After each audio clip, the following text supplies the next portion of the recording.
antes da reforestación, fíxose un reparto do monte, que hai papeles que estaban na Casa do Fino, porque me parece que fora o pai de Vicente o que fixera o reparto. Entonces, repartiran o monte entre os veciños. Un reparto entre os veciños para... No, creo que... Non sei como era o conto, pero sí, fixose un reparto entre os veciños e a condición era de que en X anos tiñan que reforestar esa parcela de monte que lle tocara.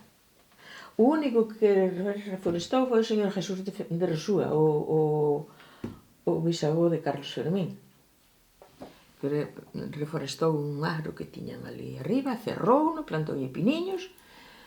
Como ninguén fixo nada, ninguén plantou nada, eso pasou o plazo, entonces fixo a forestal, fixo o agro do señor Jesús, respetaronlo, está ali, é deles. Había varios agros marcados. Marcados.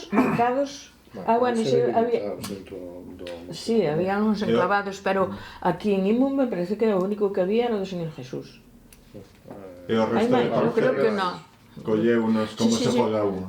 Sí, o resto de parcelas... Colleuse como se fose comunal, era igual, sen darlle validez ao reparto. Claro, porque como non cumpliran o de plantar, pois... Pero eso era algo que lles exigía o Estado? Penso que sí. Vamos, teño así unha idea... E cando sería eso? Pois eso, polos 50... O sea, anos antes e despois... Sí, ou polos 40, porque polos 40, 50, porque polos 50 e algo, xa estaban plantando, bueno, que foi, pois mira, eu recordo de estar un home todo o día facendo leña, partindo por 10 pesetas.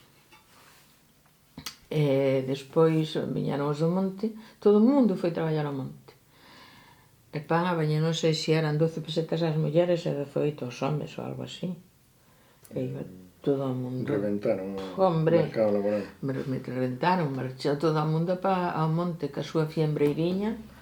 Para plantar no monte. Para facer covas para... Os propios veciños de aquí plantaban no monte que era deles. Que era deles, pero era pagado por... Por o patrimonio forestal. Claro. Sí.